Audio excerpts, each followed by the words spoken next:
Okay, we're live. We're live on Periscope, YouTube, and it's a Thursday night. We're recording on Anchor.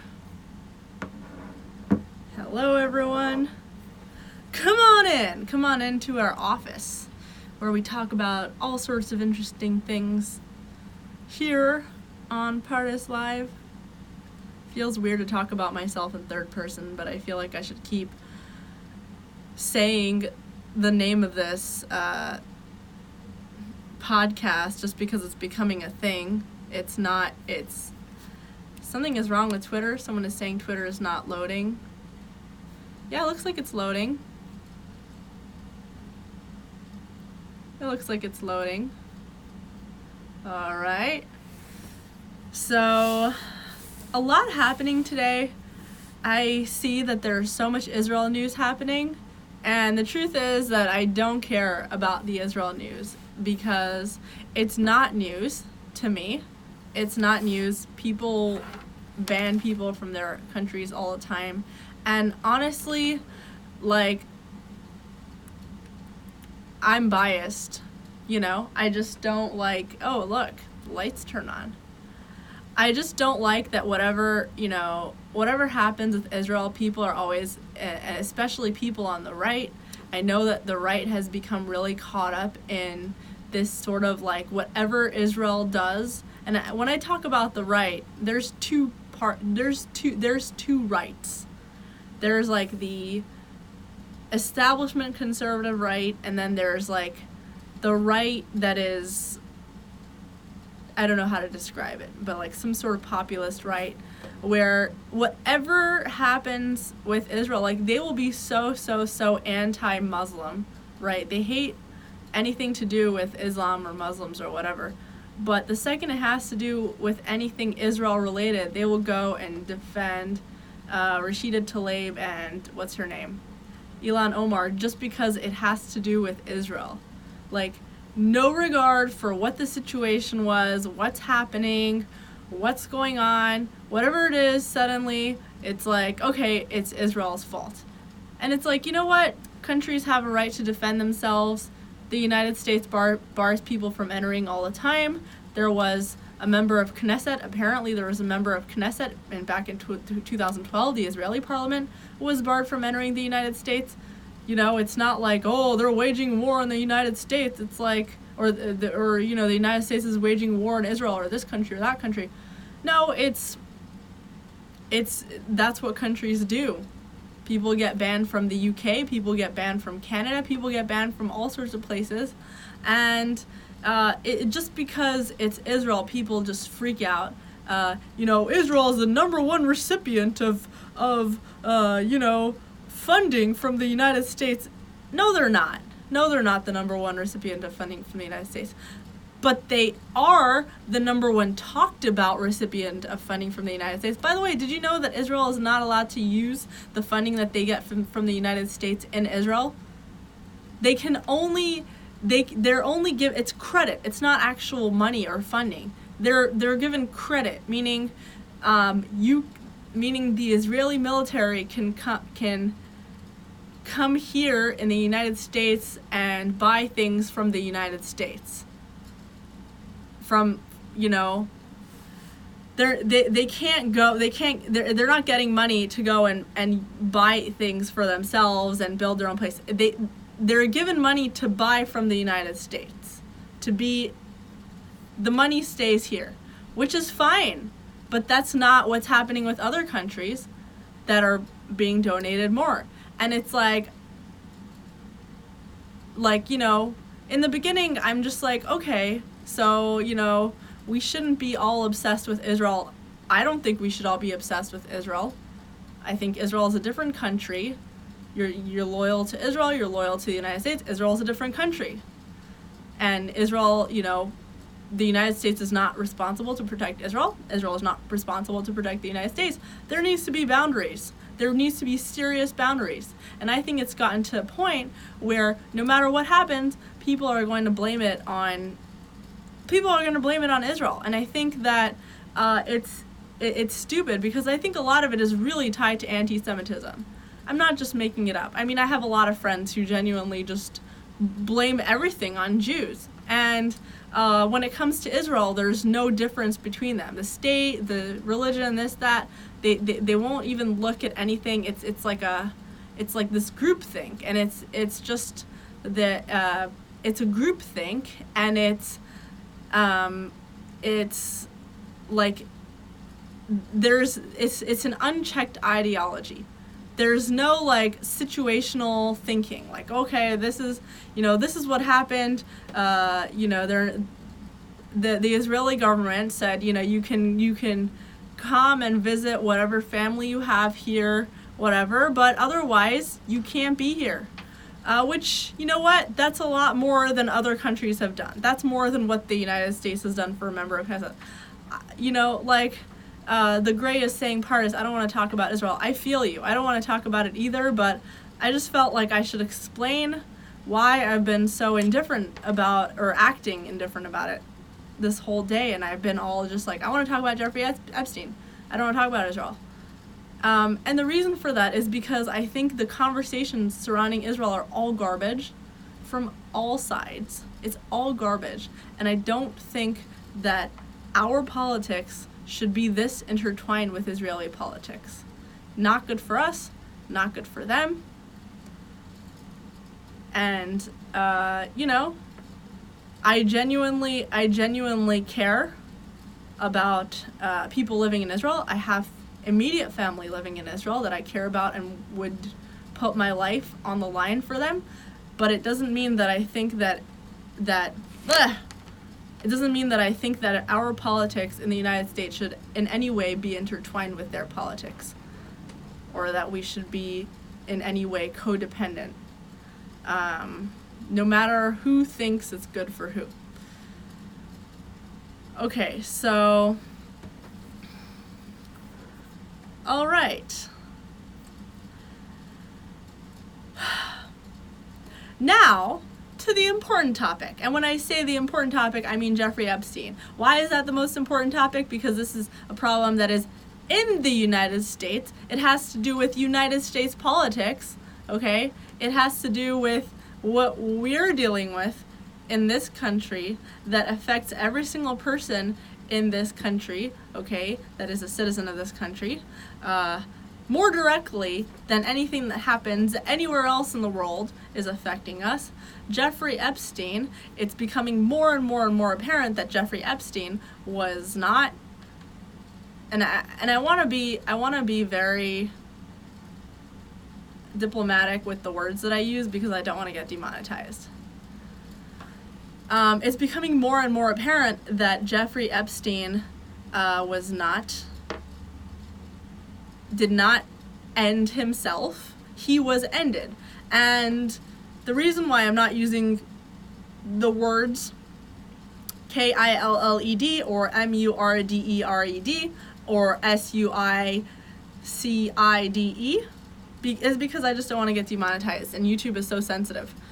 Steven says, Epstein was definitely Mossad. I'm not anti-Semitic or anti-Israel, but in the same vein as our own CIA did and does bad things, that is what's interesting, etc. There's something actually I want to tell you about that.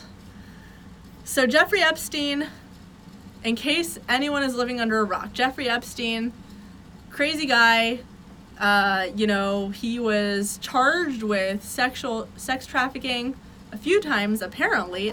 He was accused of and charged before. He's been charged before, and for having this secret island, his private island, where he brings, he would invite people on this island, high profile, powerful people, and he would groom these young women who thought that they would be, moving up in their career, so he would groom them to come on this island and basically serve as like unpaid prostitutes for his friends that would come to that island. So that's what Jeffrey Epstein did. Pretty awful. Underage women. In essence, people will describe it as RAPE. I can't say it out loud because I don't want to get demonetized.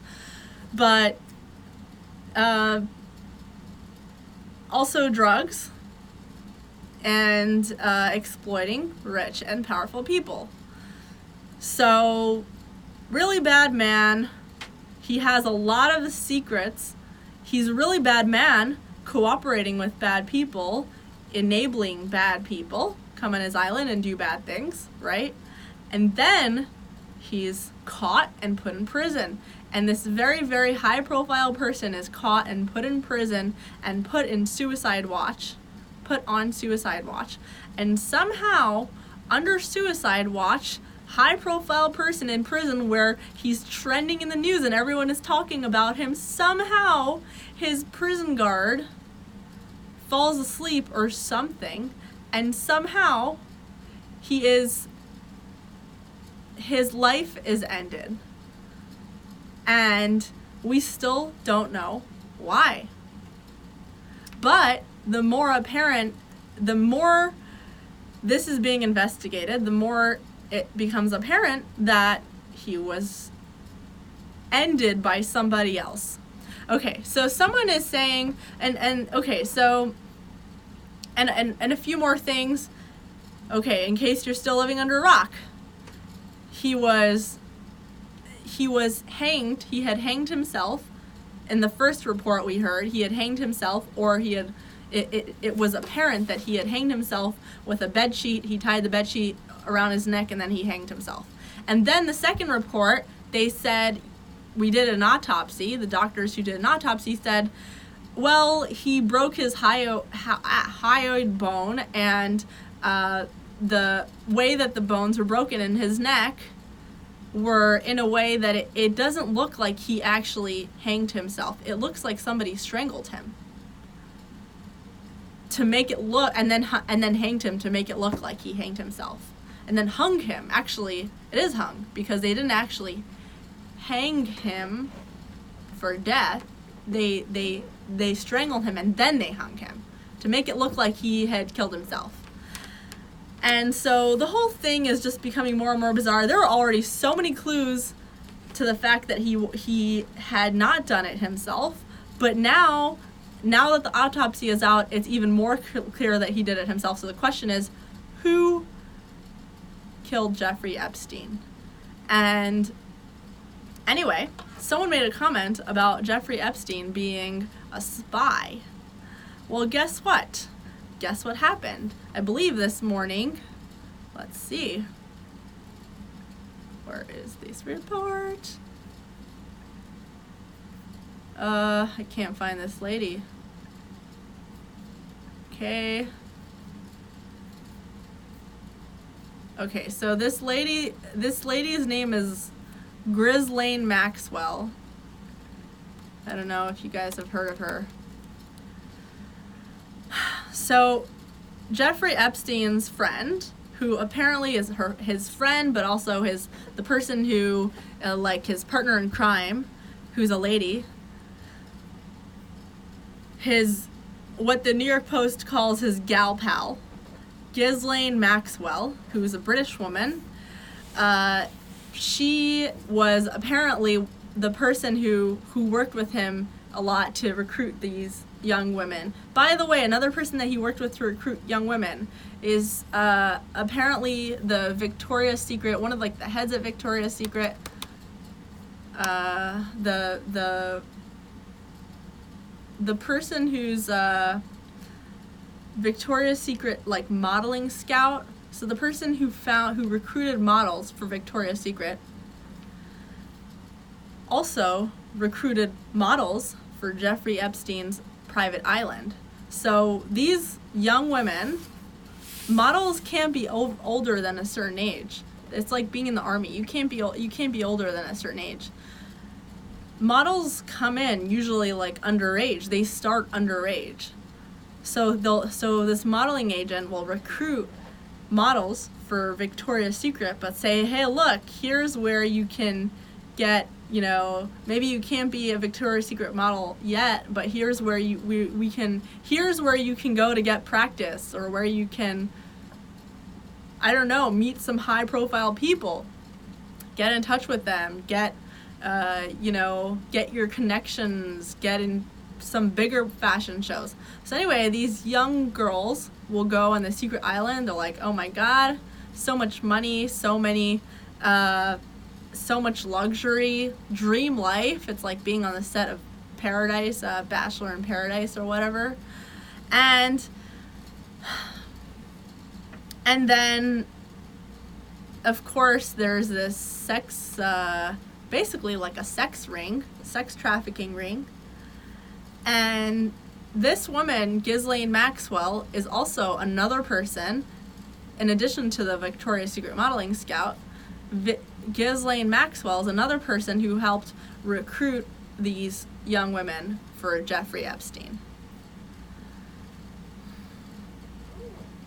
So today, this woman was she today?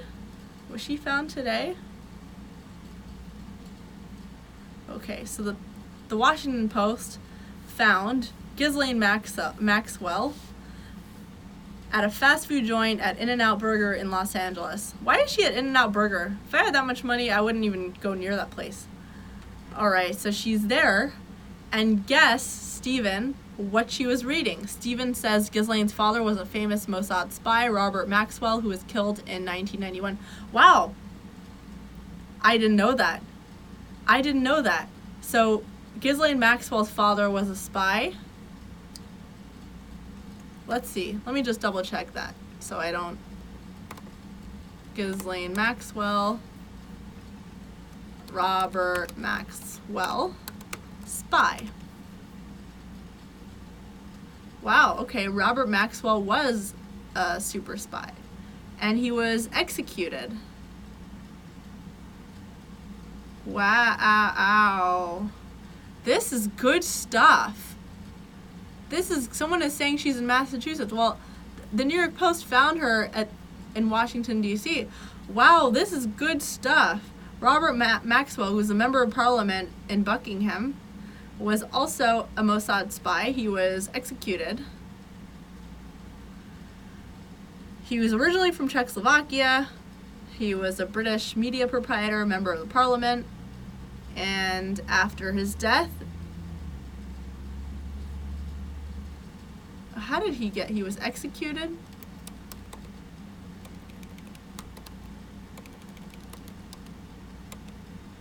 I actually don't even find it in his Wikipedia.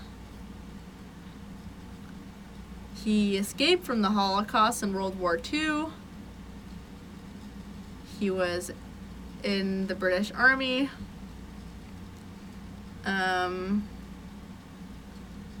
How is he? His body was discovered floating in the Atlantic Ocean.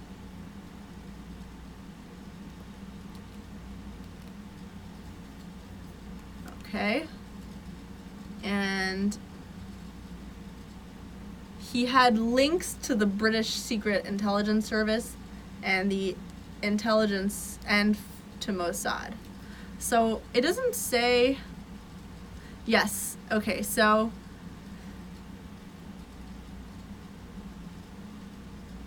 there were allegations that he worked for the Mossad and for British Secret Intelligence. It doesn't say that he was working for the Mossad. It says, I don't know. I would have to read more about this guy. I would have to read more about this guy, Robert Maxwell, because I don't want to say he actually was working for the Mossad, for the Israeli Secret Intelligence, because it doesn't say for sure. It says that he was linked with them. I don't know. So we have to I'm going to read this book. It's called Robert Maxwell, Israel's Super Spy. This is written by Gordon Thomas and Martin Dillon. That's really interesting. Thanks for bringing that up. And not only that, Ghislaine Maxwell, when the New York Post found her in Los Angeles at the In-N-Out joint, guess what she was reading? She was reading a book called The Book of Honor, The Secret Lives and Deaths of CIA Operatives. That's crazy. That's insane. Okay.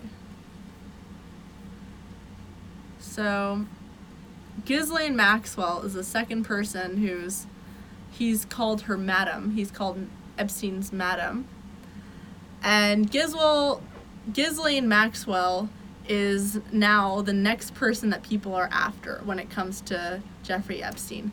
And she is whoever killed Jeffrey Epstein is likely going to want to go after her next.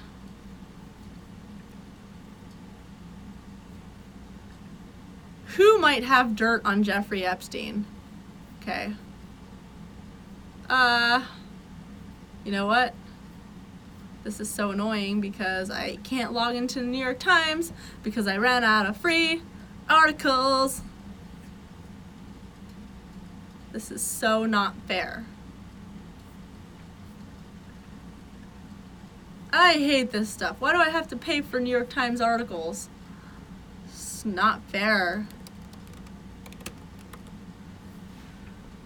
Okay, so who was on that island, or who was friends with Jeffrey Epstein?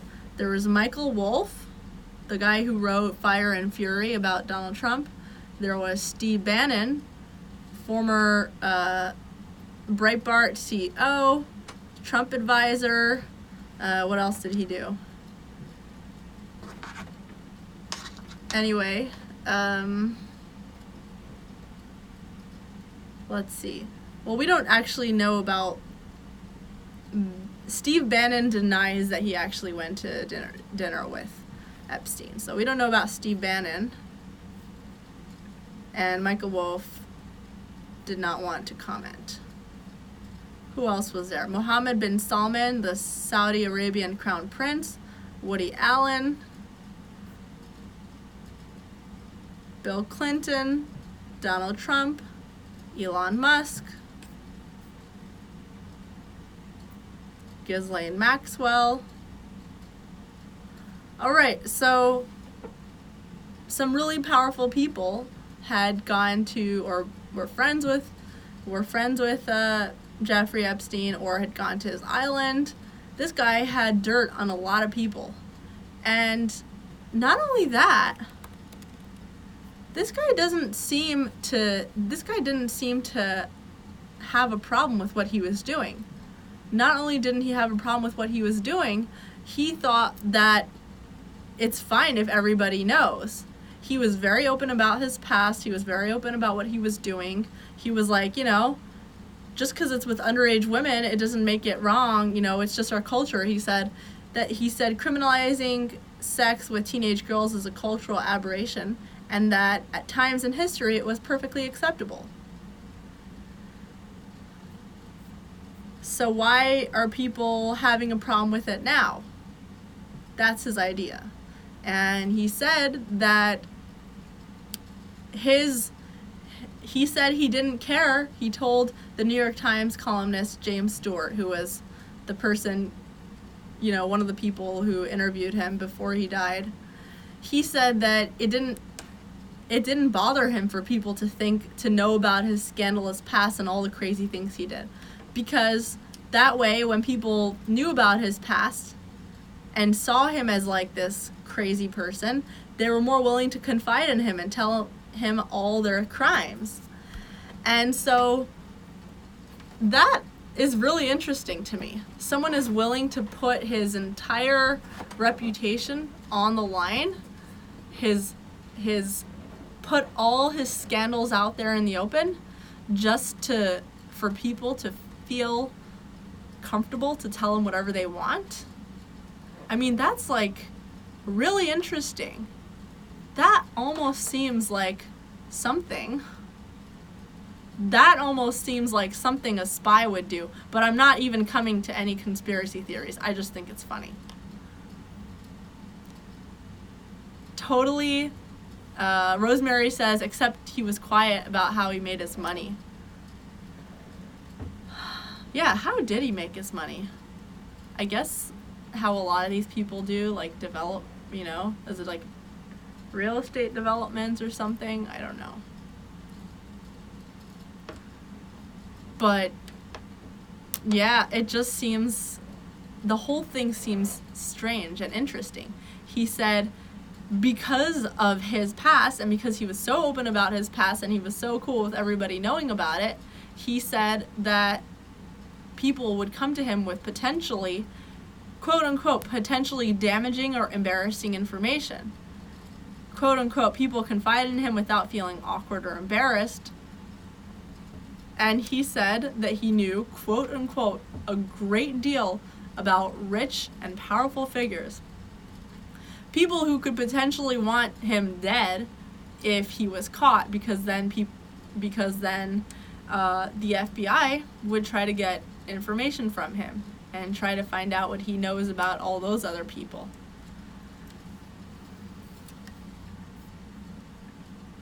Bill Clinton was asked about it. Okay. So, all right. Let's see. Okay, so Epstein was arrested last month, right? Okay. So when Jeffrey Epstein was arrested last month, Bill Clinton, who was, because this is a big thing that went viral on the internet. Hashtag Clinton body count. Okay? People accusing Bill and Hillary Clinton of being potentially the people who came after I said it! I don't want to get demonetized. Come on. Okay. When Jeffrey Epstein died on Saturday, the Clintons put out all over the internet, people were accusing them of being suspects in his death. And the Clintons put out a press release. Bill Clinton said he had no knowledge of Epstein's alleged crimes. I'm reading this from the Washington Examiner. He said he admitted that he had taken 4 trips on Epstein's infamous Lolita Express. But the Washington Examiner review of the flight logs revealed that Clinton had just taken at least 27 flights. I'm sorry, I'm mixing this up. Basically, the Washington Examiner's Jerry Dunleavy looks into this and finds that, contrary to what Clinton claims, having taken 4 trips with Epstein on his Lolita Express, the Washington Examiner finds that he actually had taken 27 trips. 27 flights, totaling at least 6 trips, not just 4, with Epstein around the world. So apparently there's something that we don't know and it doesn't add up. So either Bill Clinton has to clear that up with the press, or we're going to have to stick with what we know, which is the stories don't add up. What Clinton claims is the amount of trips he took with Epstein is not what is showing up in their flight logs. And here's another thing. So some of you might have seen on the internet, there's this picture that's circulating of Bill Clinton in a blue dress. It's the same dress that Monica Lewinsky, like the famous Monica Lewinsky dress when she had an affair with him. Okay? So there's a picture of him in the blue dress. It's a painting. And like lounging on a chair in the blue dress and heels.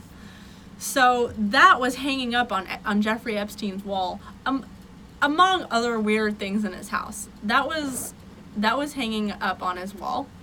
And the people, basically, they found the artist who painted that portrait was found, and she was asked. She's an Australian artist. She lives in New York City, and she said that she's very, very surprised that Epstein hung the Clinton dress painting up in his home.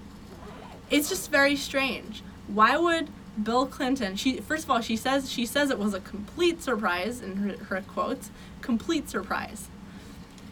She says that Epstein bought it at a fundraiser. She sold a painting at a fundraiser. She had no idea who the buyer was. And the thing that is really interesting is that Epstein put a picture of Bill Clinton in a blue dress, okay? In the blue dress that he had an affair with. So Epstein obviously had, in my opinion, some sort of beef with Bill Clinton. Some sort of beef with Bill Clinton, okay? Because Bill Clinton, obviously, the Clintons have had enough with the Monica Lewinsky accusations. They've obviously had enough of it. And this guy who knows a lot of Bill Clinton's secrets, he knows a lot of everybody's secrets, he knows a lot of all these high-profile people's secrets. This guy who undoubtedly knows a lot of Bill Clinton's secrets, who can probably destroy, I don't know if anyone can destroy the Clintons, but he might have damning information, whatever. And so this guy is gonna put a portrait of Bill Clinton in the Monica Lewinsky dress on his wall for people to see when they walk in. Isn't that kind of strange? Like, why wouldn't he have other people on his wall? Why Bill Clinton? Okay? That's really strange to me. And Steven says, how did Epstein live in a $38 million Manhattan townhouse when he had no source of income? The penthouse belonged to Les Wexner. That's the Victoria's Secret recruiter. Modeling, whatever. But, yeah, it makes me think that Bill Clinton had beef with Jeffrey Epstein. And they say that, he was a friend, whatever. Bill Clinton and Jeffrey Epstein had beef. Dove says, could it be like a joke that some friends can make that others can't? That's actually very possible. But I don't know, the Monica Lewinsky thing seems to be very touchy subject for the Clintons. I can't imagine that he would put it up in his, in public for people to see. Young Tree says Acosta told Epstein belonged to the intelligence. Acosta was told Epstein belonged to the intelligence. Leave it alone. Oliver says, he was pissed at that Clinton was banging that Jewish girl and taking advantage of her, so he was getting back at, okay. I didn't know Monica Lewinsky was Jewish.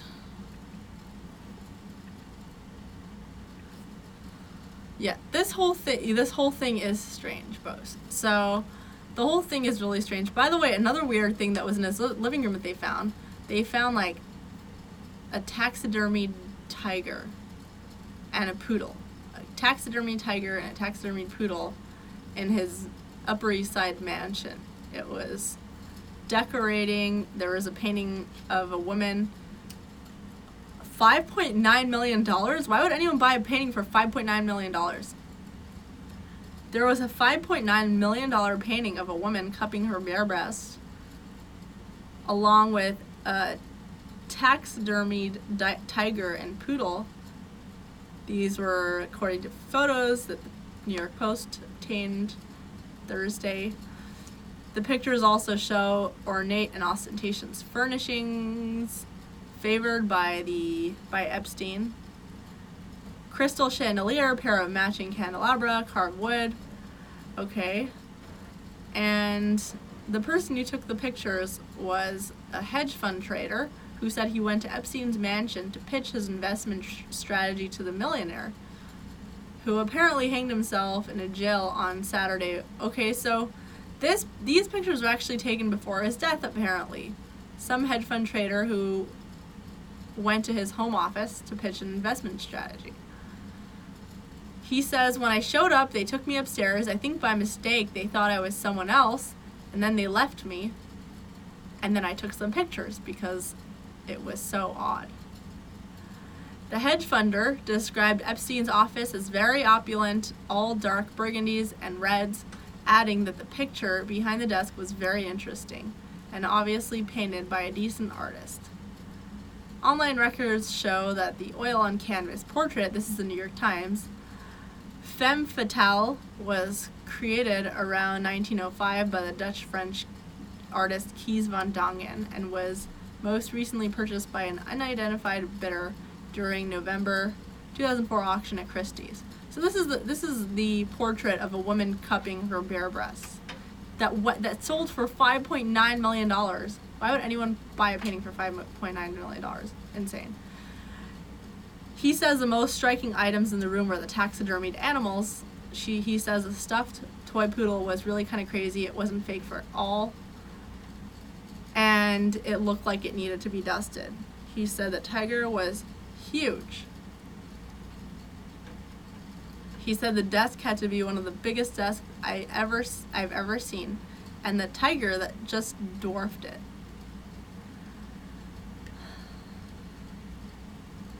And then it talks about the Bill Clinton painting. It was, where did he hang it? Okay. The trader said he was ushered out of Epstein's office after about 10 minutes and brought to a nondescript waiting room before being introduced to the financier. He says, I remember he had a really hot secretary. He came with a lot of bravado. But while Epstein was very enthusiastic during the presentation, he never followed up afterward, despite the fact that he had heard pitches from a group of hedge funders who offered 4 different strategies and styles. This guy sounds like he's a little biased. He says, we really put some quality guys before him, but he never got back to us. It makes me think, just purely speculation, that they weren't really trading, just pretending to trade. I don't know. Why would someone pretend to trade? I mean, this guy is so rich, it sounds like he had enough people wanting to trade with him before wanting to trade with you, however quality you think you are as a trader. By the way, however bad you think people are, don't mix your beef up with facts. I don't trust this hedge fund manager. I'm not going to sit here and defend Jeffrey Epstein, but some of these people are just trying to get attention or, just trying to get back revenge because of some trade deal that didn't go your way. Stupid. Okay.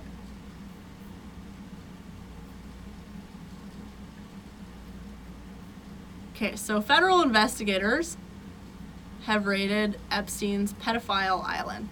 Who's gonna get Epstein's island, by the way? I don't know. Who's gonna get who's gonna get Jeffrey Epstein's island?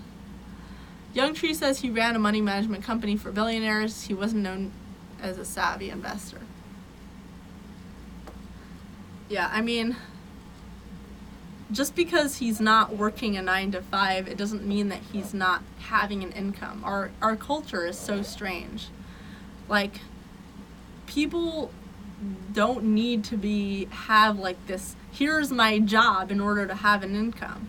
I mean, a lot of people do a bunch of different jobs. A lot of people are, trading, investing in different things, making money from all sorts of places. Real estate is a big example. But a lot of people don't need to be having a single job or occupation that's definable in order to be making income. I think that's just our culture is like that in a way.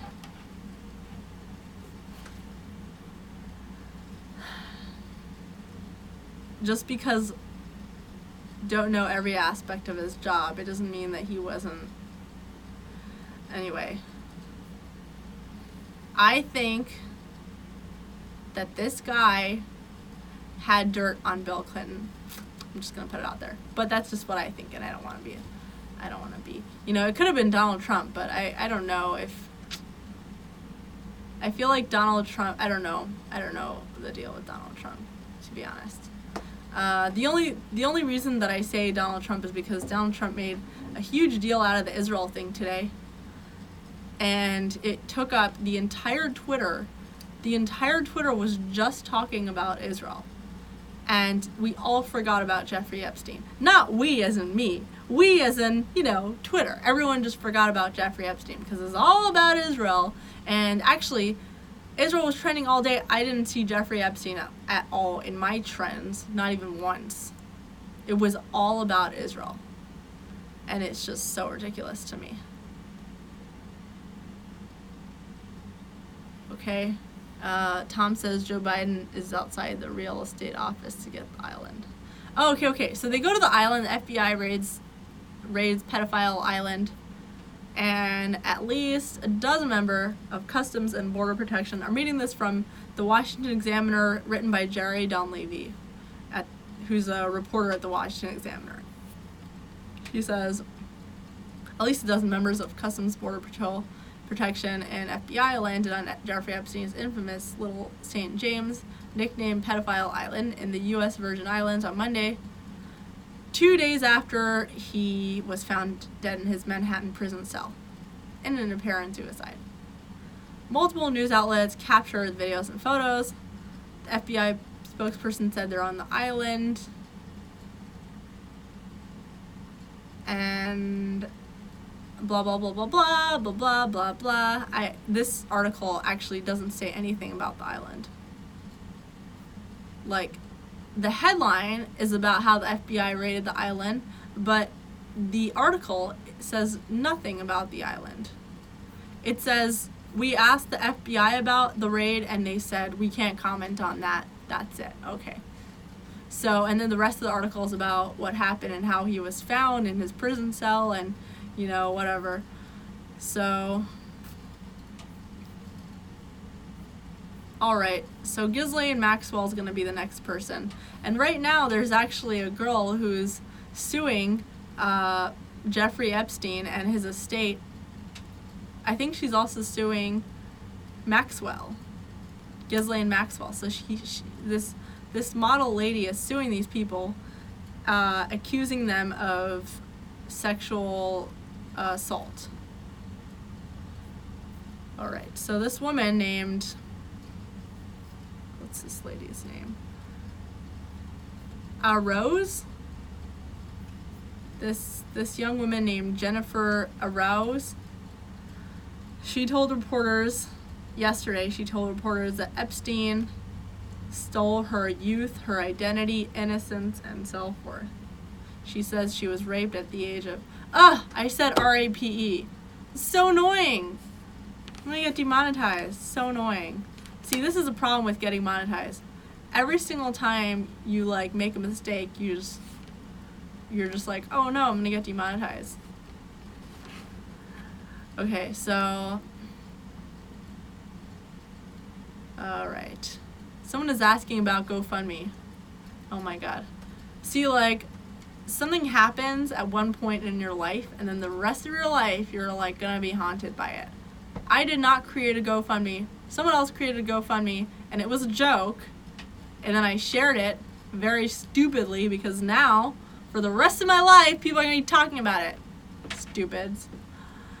Okay, so this Jennifer Rose, she said that he had RAPED'd her, excuse me, at the age of 15. Excuse me. At the age of 15. She's suing his estate. She's suing Ghislaine Maxwell, and she's suing 3 unnamed defendants, claim they conspired to maintain and conceal a sex trafficking ring. She said that, while I am angry that Mr. Epstein's death means he will never personally answer to me in a court of law, my resolve to pursue justice is only strengthened. My story and my experiences, those who enabled and facilitated his criminal behavior, none of that is diminished or immunized simply because he apparently chose to take his own life. Which is right.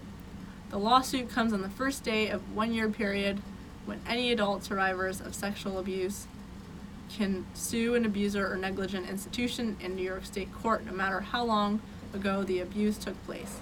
The 1-year window was created as a part of a law signed in February. That's interesting. I didn't know that. She says, fortunately, New York's Child Victims Act now affords survivors like me legal recourse. Today, I am exercising my rights under that law. Today, I am starting to reclaim my power. She said that he repeatedly committed sexual assault and battery against her when she was 14 and 15. She says that she had not interacted with Maxwell, but she said that Maxwell conspired to maintain and conceal the sex trafficking ring. She said the 3 unnamed defendants. Steven, thank you so much for the super chat. I don't know why I just said Snapchat. I don't know. Steven, thank you for your Snapchat. Kidding.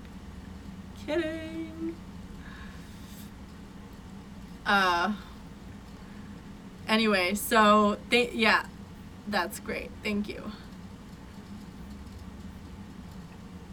And yes, I am monetized. Which is actually it's crazy. It's crazy that it happened this quickly, but I think it's a sign. It's a sign from God, from heaven, from the universe, or whatever your belief is. It's a sign that this is what I need to be doing. I need to be doing this full time, and it makes me happy to do it. So I really enjoy it, and it's like, you know, and all I really want to do is to connect with people, make people happy, and make myself happy, and whatever, you know, bring some entertainment to the world, make things a little lighthearted. So I really appreciate it when people help me do that. So anyway, this woman is this woman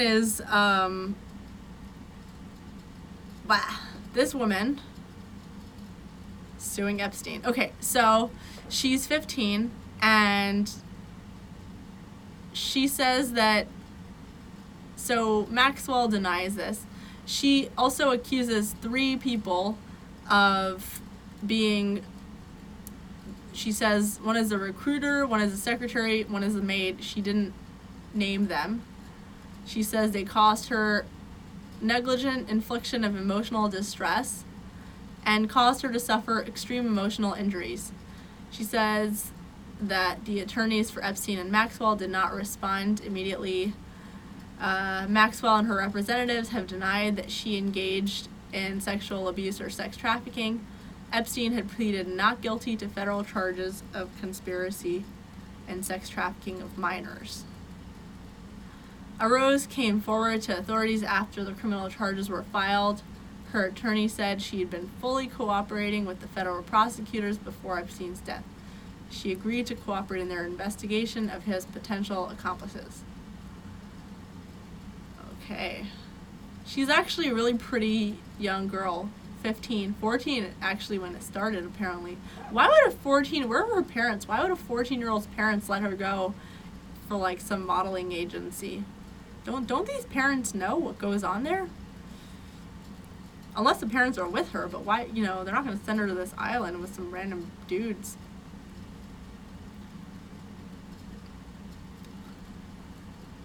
So, according to Arosa's lawsuit, she said that Maxwell made sure that approximately 3 girls a day were made available to Epstein for his sexual pleasure. So bizarre. She says that Maxwell provided organizational support to Epstein's sex trafficking ring, identifying and hiring the recruiters of underage girls, and scheduling appointments with these underage girls for Epstein's sexual pleasure, as well as intimidating potential witnesses to Epstein's sex trafficking operation.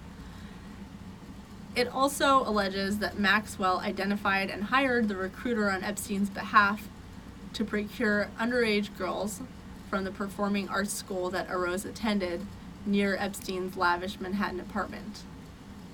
Wow. So they were recruiting people from, was it NYU? From the university? She was at a performing arts school. Okay. Arose began visiting Epstein's apartment in 2001 with the recruiter. At the end of the visits, the secretary was directed to give her $300 to purportedly help her out. After about a month of making the visits with the recruiter, upon information and belief, defendant Maxwell began contacting Rose directly and scheduling arrangements for her to visit Epstein's home alone.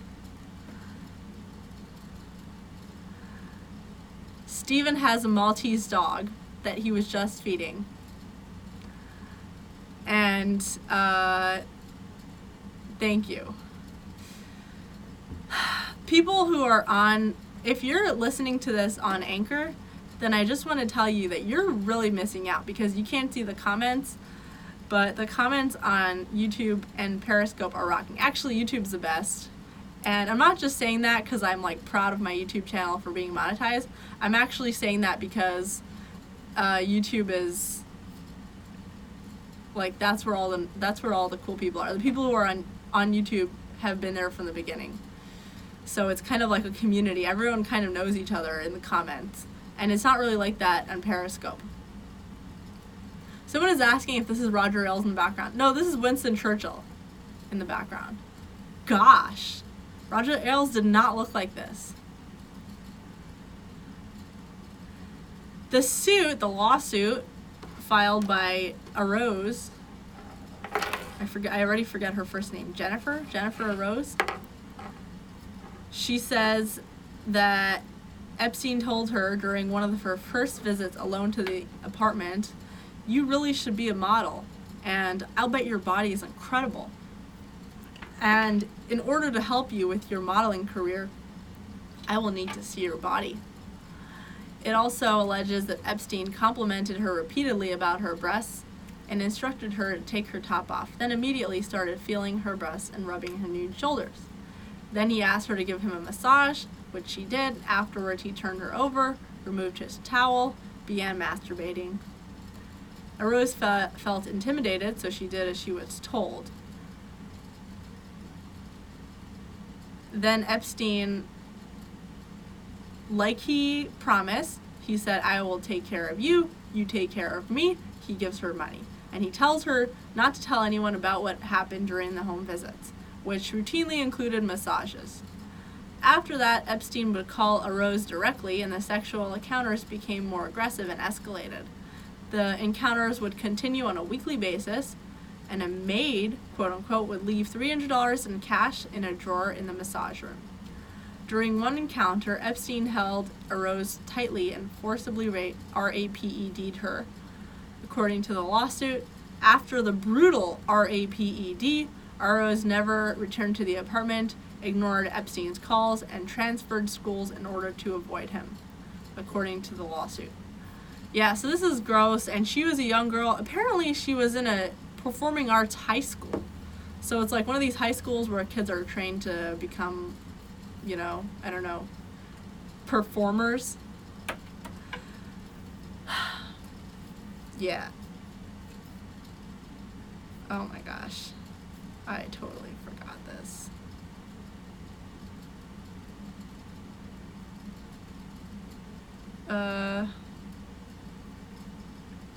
By the way, like, girls want to be pretty all the time. I want to be pretty. Every girl wants to be pretty and wants to be like hot and wants to be a model. But at the end of the day, do you notice that some of the prettiest women have the worst lives ever? Like, does being prettier make you have a better life? Or people treat you better? Actually, if you're prettier, people treat you like shit. And if you go and dress nicely and wear makeup and go outside looking pretty, people treat you like shit. You know why I say this? Because I've seen it happen to people. I've seen my friends who are stunning and gorgeous. It's like the prettier they are, it's really like the prettier they are, the worse they're treated. The more people try to take advantage of them, the more, and it's not that people are mean to them. People will be nice to them, to their faces, but they always want something. There's always dishonesty in the way these women are treated. They're either, people, and in relationships too, they end up in relationships with, they end up in relationships with people, like, have you ever noticed that these guys who are kind of like looking for trophy wives, they end up getting these when people marry you for your looks or are in a relationship with your looks, the next person, it's like a superficial thing. The next person who comes around with looks, it's like you're basically not appreciated for your real self. At least that's how I always felt. I personally always felt that the worse I looked, the better I felt treated, the more honestly I felt treated. Because, you know, you're kind of not really sticking out. You just walk around in shorts and a bun. You're not really sticking out. You're kind of just like whatever, people don't really notice you. And if you do have a conversation, and it weeds out all the losers. All the losers who are like, they're looking for like a pretty girl to, you know, rub things with. It's like, there are plenty of them around the city. Just go, you know? And so, like, you end up only getting conversations with real people who aren't, like, you know, looking for, like, a sex doll or something. And so, that's personally my experience. I talk about wanting to be pretty, and I know my friends talk about wanting to be pretty. It's a very typical female thing to want to be pretty. At the end of the day, I personally think being less pretty can actually be a blessing. Like, and not just being less pretty, just not trying hard. Because you actually do, and I know men are like, well, you know, I just want my woman to try hard for me and look good for me. Yeah, you do want that, and you should want that. At the end of the day, the less I dress up, the less I do my makeup, the less I look pretty, the nicer men I attract. Men with lower expectations. I'm fine with that. So, I think that's a lesson for women who, you know, a lot of women starve themselves to look pretty and just go totally all out to look pretty. It's like, you know, by really, really, really killing yourself for beauty, what are you accomplishing? If it's for yourself, that's good. If you genuinely feel beautiful this way, you should feel beautiful. That's for yourself. But if you're doing it because you think people will treat you better if you're gonna look prettier, no, they won't treat you better if you look prettier. People treat you better according to how you treat yourself. If you think you're pretty, if you think whatever it is gonna make you feel pretty, that's great. If you think that being prettier is gonna make other people treat you well, then you're in for a surprise. They won't. So it's not that being prettier will make people treat you worse. It's just that oftentimes women try to look prettier thinking that they're gonna be treated better, but they're not. And then they're just like, oh no, but I'm so pretty. Why am I being treated like this? I thought pretty women would be treated better. Well, it's because that's not true. Steven says, pretty women, Persian women seem so naturally hot compared to others. Is that my personal complex? No, that is not your personal complex. That is real. I'm kidding. I actually think I always felt more exotic around white men because I just felt like, you know, in white America, people weren't used to seeing Persian women. So for them, it was like exotic. So I always felt like more special or beautiful or whatever. And so I think to me, it seems a matter of different because among Persian men, they think other races of women are more beautiful. They think like, you know, Asian women or white women or Hispanic or this or that. Like, I think it's just people like something that looks different. So Persian women are like, you know, you don't see a lot of Persian women in your neighborhood, so that's like, you know, it's pretty because it's different. Anyway, someone is saying you need to have facial symmetry. Yeah. Now I'm feeling self-conscious. Okay. All right. Hitting the 1 hour mark. We're gonna say goodbye to our anchor people. Good night to anchor people. See you all tomorrow night. Subscribe on YouTube in order to see the video version of this. Woo! That was quick. We said goodbye to anchor people. And all right. Sounds good, everybody. We're gonna go to sleep tonight, bedtime. Gonna get ready for tomorrow night. Tomorrow's Friday, so we might go a little bit early tomorrow night.